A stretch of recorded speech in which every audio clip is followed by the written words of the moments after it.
क्या मूवी थी मुन्ना भाई, जबरदस्त, मजा आ गया यार। सच में यार, बड़े दिनों बाद एक अच्छी मूवी देखने को मिली। बहुत भूख लगी अभी। चलो खाते यार कुछ चल के। चलो कुछ खाते। अरे भैया 2 प्लेट पकोड़े तो दे। पकड़ो। अरे विकास, तू यहाँ पकोड़े की दुकान पे क्या कर रहा है? तू तो भी कर रहा था ना? हाँ बिल्कुल किया है, लेकिन वो जो मोदी जी है ना, वो बोल रहे थे हमारे लिए स्वरोजगार करो, इसलिए अभी हम पकौड़े बेच रहे हैं। अच्छा तू वही है ना जिसकी प्रोफाइल पे मैं भी चौकीदार लिखा हुआ है? हाँ अभी लिखा है, कोई शक? नहीं बिल्कुल नहीं चौकीदार जी। अच्छा ये बताओ, ये मंदी के बारे में तुम्हारे मोदी जी क्या कर रहे हैं? वो स्विस बैंक से काला धन लाने की बजाय उल्टा आरबीआई पे ही डाका डाल दिया। देखो हमारे मोदी जी के बारे में कुछ ना बोलो, समझे? अरे तो भैया किसको बोले? ये जो है ना, ये सब उस नेहरू का किया धरा है। उसके पापों की सजा अब भी देश भुगत रहा है, लेकिन हमारे मोदी जी सब ठीक कर देंगे, समझे? अच्छा, लेकिन वो जो 1,78,000 करोड़ जो आरबीआई से निकाला है, उसका क्या करेंगे वो बताओ। अरे क्या करेंगे? करेंगे।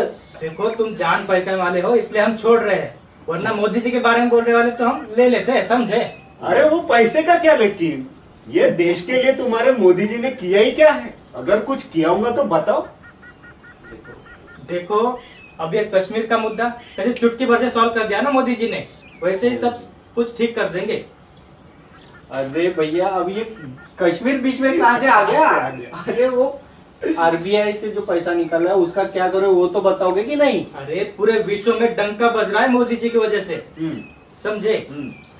ऐसा क्या?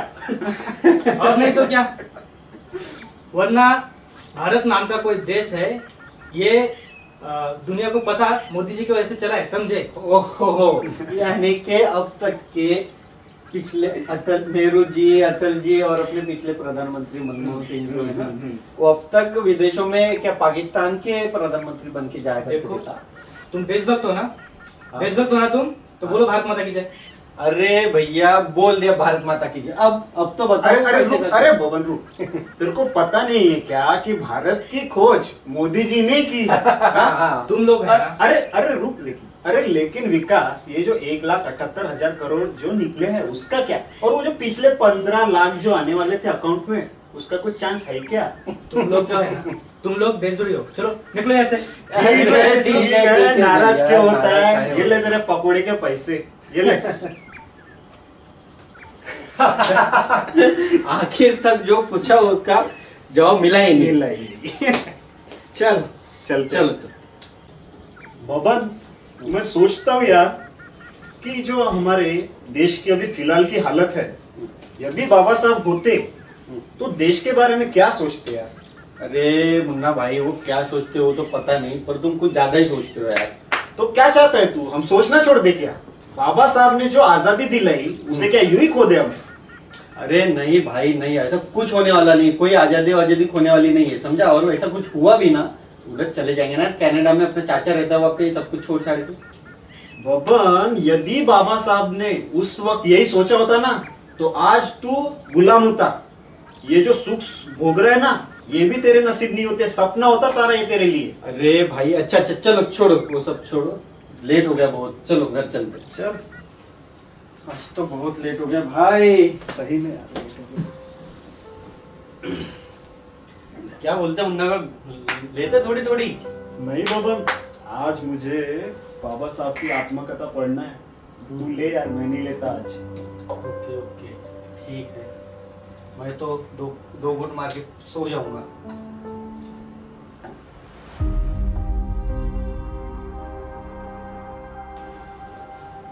मुन्ना, ये मुन्ना,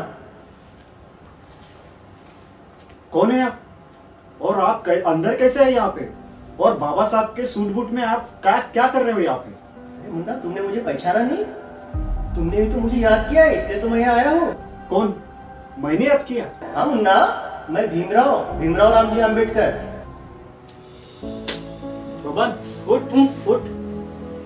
क्या हो गया मुन्ना भाई, किसके साथ बात कर रहे हो भाई? अरे बाबा साहब के साथ बात कर रहा हूँ। ये देख, बैठे तो यहाँ पे। मुझे तो कोई नहीं दिख रहा। अरे ये यहाँ बैठे तो है। अरे हमारे बाबा साहब बबन, जिन्होंने हमें स्वाभिमान के साथ जीना सिखाया, जिनकी वजह से हम आज इज्जत की जिंदगी जी पा रहे हैं। अच्छा अच्छा, चलो फिर बाबा साहब के साथ स्टेटस अपडेट किया जाए व्हाट्सएप पे। अरे बबन तू पागल है क्या? तुझे मजाक सूझ रहा है क्या? क्यों, यहाँ क्या पे हुआ? बाबा साहब बैठे हैं, जानता है तू? जानता है क्या? बाबा साहब, आज मैं बेहद खुश हूँ। मैं आज मेरे उद्धारकर्ता के साथ बात कर रहा हूँ बबन, समझा? बाबा साहब, मैं बेहद खुश हूँ। आपने हमें जीने का रास्ता दिखाया बाबा साहब। मुन्ना, मैंने तो सिर्फ रास्ता दिखाया और उस रास्ते पर चलना ये लोगों की जिम्मेदारी थी, लेकिन देखता हूँ कि कुछ लोग तो इस रास्ते पर चल पड़े और मेरे कारवां को आगे बढ़ाते हुए, लेकिन लाखों लोग अभी भी उसी जगह थमे हुए हैं जहाँ उन्हें मैं छोड़कर गया था। बाबा साहब, मैं आपसे जानना चाहता हूँ, क्या हम आपके सपने को वाकई में समझ पाए हैं? मुन्ना, क्या हम सही दिशा में आगे बढ़ रहे हैं बाबा साहब? देख मुन्ना, मेरे सपनों का भारत वो था जिसमें देश धर्म से ऊपर हो, जनता में बंधुत्व हो, एकता और समानता हो। क्या तुम उसे हासिल कर पाए हो? क्या इस देश से जातिवाद को नष्ट कर पाए हो? यदि हाँ, तो तुम मेरे सपनों को सही समझे, अगर नहीं तो तुमने मेरा सपना कभी समझा ही नहीं। सुना बबन तूने? मैं कहता था ना तुझे कि हम बाबा साहब के सपने को समझ ही नहीं पाए हैं। अरे भाई, मुझे लगता है आज तुम थोड़ा थक गए हो। तुम ऐसा करो, तुम भी 2 घूंट मार लो और सो जाओ, कल बात करेंगे। पीना और सोना? तू पागल है? बाबा साहब के साथ बात करने का अवसर छोड़कर तुझे पीना और खाना दिख रहा है क्या? अरे हाँ? ठीक है भाई, कहाँ है बाबा साहब, कहाँ है? अरे बाबा साहब यहाँ बैठे हैं, तुझे जो जानना है वो पूछ बाबा साहब से, बात ही कर बाबा साहब से। बाबा जय भीम। जब तक सूरज चांद रहेगा बाबा तेरा नाम रहेगा। जय भीम जय भीम। बबन, बाबा साहब के सामने तू मजाक कर रहा है? जा सो जा, तू, तेरा कुछ काम नहीं यहाँ पे, जा सो जा। ठीक है। मुन्ना, जो मुझे याद करता है उसी को मैं दिखता हूँ। अच्छा, अब समझा बाबा। बाबा, मैं आपसे जानना चाहता हूँ कि जिन लोगों के लिए आपने पूरी जिंदगी दे दी, उन्हीं लोगों ने आपके त्याग को भुला दिया और स्वार्थी हो गए बाबा। कैसा लगता है? तुम्हारी सारी जिंदगी मेहनत जब मिट्टी में मिल जाती है तो तुम्हें कैसा लगेगा? आज मेरा रथ अनेक टुकड़ों में बिखरा हुआ देख मेरी पीड़ा का तुम अंदाजा नहीं लगा सकते। आपने बिल्कुल सच कहा बाबा। हमारे अपने लोगों ने ही आपके सपनों के इतने टुकड़े कर दिए, इतना टुकड़ों में बांट डाला। अभी यही देखिए ना बाबा। एक संगठन की तरफ से रिक्वेस्ट आ रही है। क्या रिक्वेस्ट है? यही कि हमारे समाज के सभी नेताओं को एक साथ मिलकर चुनाव लड़ना चाहिए। नेता कौन है? वो संगठन या मैं? उनको बोल दो कि मिलके चुनाव लड़ना है तो साथ आकर मुझसे बात करे करो। लेकिन सर, हमारी पार्टी नहीं है, ज्यादा वक्त भी नहीं हुआ हमें राजनीति में आए हुए। तो तुम कहना क्या चाहते हो कि हम पहल करें, उन नेताओं के आगे नाक रगड़े? नो सर, मैं तो बस यही कहना चाहता हूँ कि हमारा समाज अभी बहुत कठिन समय से गुजर रहा है। यदि हम आप सबको जोड़ते हैं, सबको साथ लेके आते हैं, तो हमारे ही समाज का फायदा होगा। समाज को छोड़ो, उसमें मेरा क्या फायदा है कुछ फायदा? लेकिन साहब, हमारे अपने समाज के लोग चाहते हैं कि इस बार हम सब एक साथ मिलकर चुनाव एकजुट होकर चुनाव लड़े। देखो, ये सब बेकार की बातें हैं। जनता वैसे भी काम करो या ना करो गाली ही देती है, तो इनके लिए कोई काम करे या ना करे। हेलो हेलो, वाड़ा से गडकरी बोल रहा हूँ। कैसे है आप?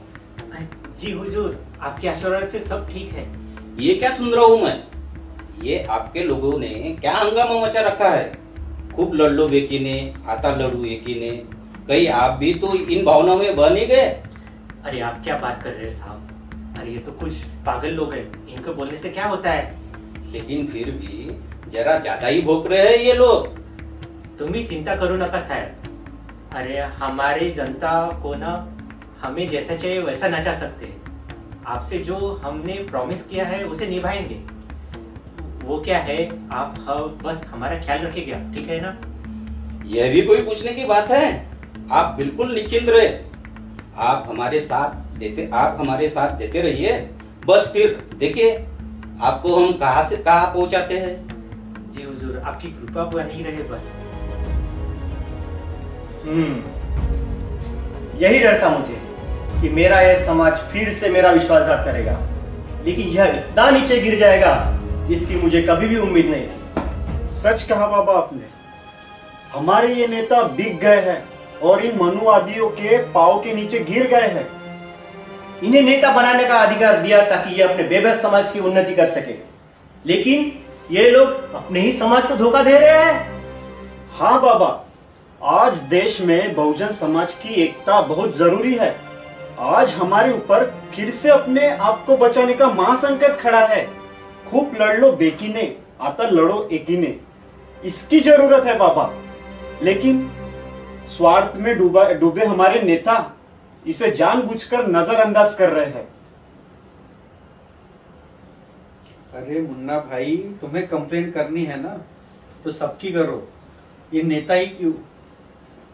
इस समाज के पढ़े लिखे लोग और ये जो औरतें हैं ना, ये तो सबसे ज्यादा बड़े धोखेबाज है।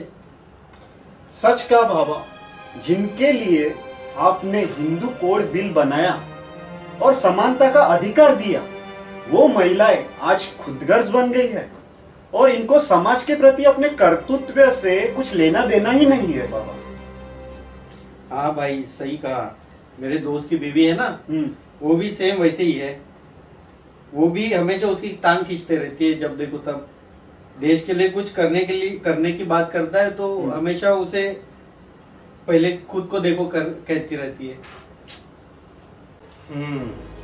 मुन्ना, मेरी रामू अनपढ़ थी, लेकिन मेरे सामाजिक कार्य में उसका सहयोग हमेशा रहा है। सच कहा बाबा आपने।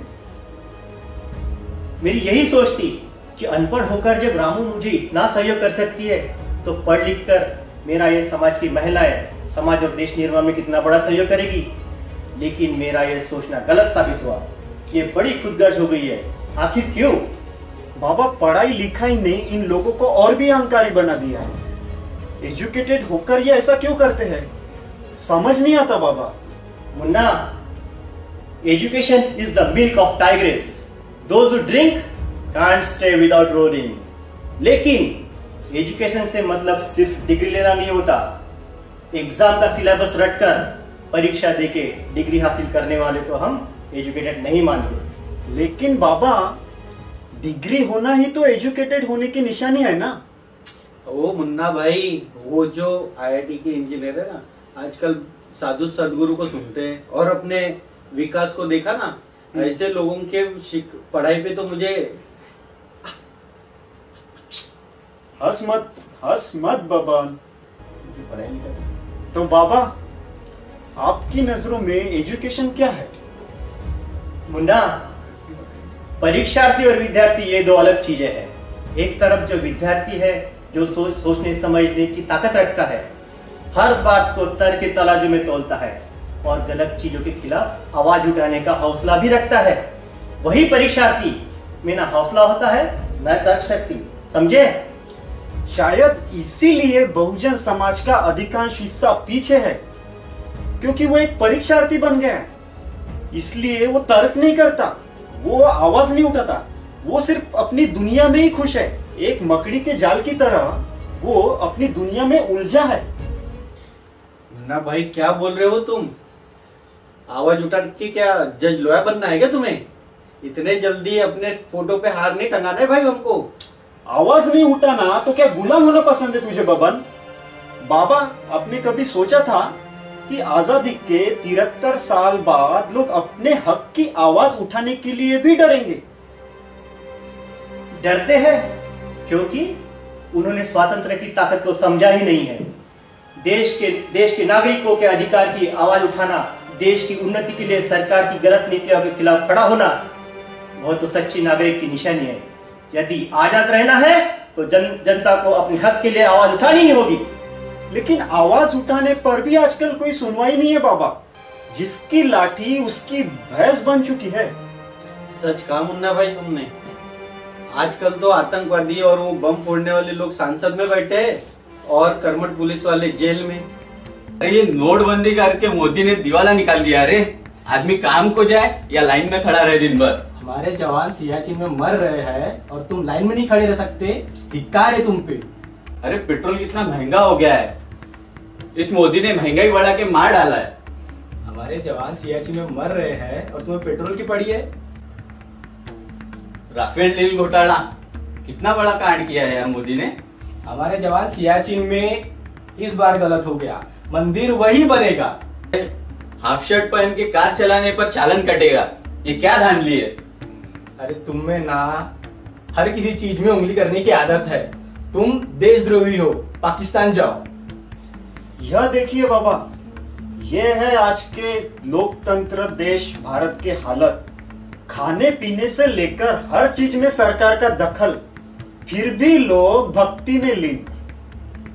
मुझे पता था मुन्ना, भारत में लोकतंत्र अधिक समय तक नहीं टिक पाएगा, क्योंकि भारत की जनता के लिए लोकतंत्र एक नई चीज है। हजारों सालों से जिन लोगों ने तानाशाही सैन्य की गुलामी में जीने की आदत हो गई, उन्हें लोकशाही कभी हजम नहीं होगी। लेकिन हम आपके आभारी हैं बाबा, आपके दिए गए हुए संविधान की वजह से ही आज लोकतंत्र टिका हुआ है। गलत सोच रहे हो मुन्ना। संविधान कितना ही बेहतर क्यों ना हो, लेकिन उसे चलाने वाला यदि अपराधी हो तो संविधान को बदलकर अपने हिसाब से चला सकता है। भाई क्या बोल रहे हो बाबा साहब? अपन भी जानता है संविधान भारत की शान है, मेरे बाबा साहेब का दिया वरदान है। बाबा साहब संविधान के बारे में बता रहे हैं। अच्छा। और बब्बन छोड़, तेरे से तो बात करना ही फिजूल है। हाँ बाबा आप कहिए। अरे मुन्ना, संविधान को इतना लचीला बनाया गया है कि बदलते वक्त के हिसाब से उसे बदलाव लाया जा सके, लेकिन गलत हाथों में आकर संविधान पूरी तरह से गलत हो जाएगा, इसकी संभावना को भी नहीं नकारा जा सकता। यानी क्या संविधान को पूरी तरह से बदला या खत्म किया जा सकता है? जिन लोगों ने भगवान बुद्ध की पूरी तरह से भारत देश से खत्म कर दिया था, उनके लिए संविधान खत्म करना कौन सी बड़ी बात है। यदि जनता इस भ्रम में जी रही है कि संविधान है तो उनके हितों की रक्षा होगी, तो उसे इस भ्रम से निकलना होगा। समझा नहीं बाबा मैं, आप क्या कहना चाहते हैं? सत्ता में सिर्फ मनुवादी है मुन्ना, जो बहुसंख्यक जनता का शोषण करना चाहते हैं। यदि जनता अपने हक के प्रति सचेत नहीं रही, अपने हक के लिए आवाज नहीं उठाई, तो फिर उन्हें हमेशा के लिए अपने हक से मरहूम होना पड़ेगा। तूफान है हम नहीं है पानी की धारा, अच्छे अच्छों के होश उड़ जाते सुनकर जय भीम का नारा। अरे मुन्ना, अरे बाबा के संविधान के होते हुए कुछ नहीं बिगड़ेगा हमारा, तू चिंता मत कर। छोड़ रहे तू बाबा, यानी क्या हम फिर उसी मनुवादी समय में वापस जा सकते हैं? क्या हमारे सारे अधिकार छीने जाएंगे बाबा? हाँ बिल्कुल, बिल्कुल छीन जाएंगे। यदि आज भी तुम लोग जागे नहीं तो, अपने आपसी स्वार्थ को भूलकर एक साथ आकर अपने हक के लिए नहीं लड़े तो तुम्हारे फिर उसी मनुवादी सत्ता में जाने से कोई नहीं रोक पाएगा। मेरी जिंदगी भर की मेहनत हमेशा के लिए मिट्टी में मिल जाएगी। नहीं बाबा, हम ऐसा हरगिज नहीं होने देंगे। हम आज भी इन मनुवादी ताकतों के खिलाफ लड़ रहे हैं बाबा। ये लड़ाई बहुत बड़ी है मुन्ना। सिर्फ चंद लोगों के कंधों पर जिम्मेदारी डालने से आजादी नहीं मिलेगी। समाज के हर एक नौजवान को, चाहे वो पुरुष हो या महिला, उन्हें कंधे से कंधा मिलाकर एक साथ आकर मनुवादी ताकतों के साथ लड़ना ही पड़ेगा। बाबा ने बनाया संविधान है, हमको झुका सके नहीं कोई ऐसा इंसान है। मुन्ना, तू क्या पागल हो गया है, बेकार की चिंता करते रहते हैं।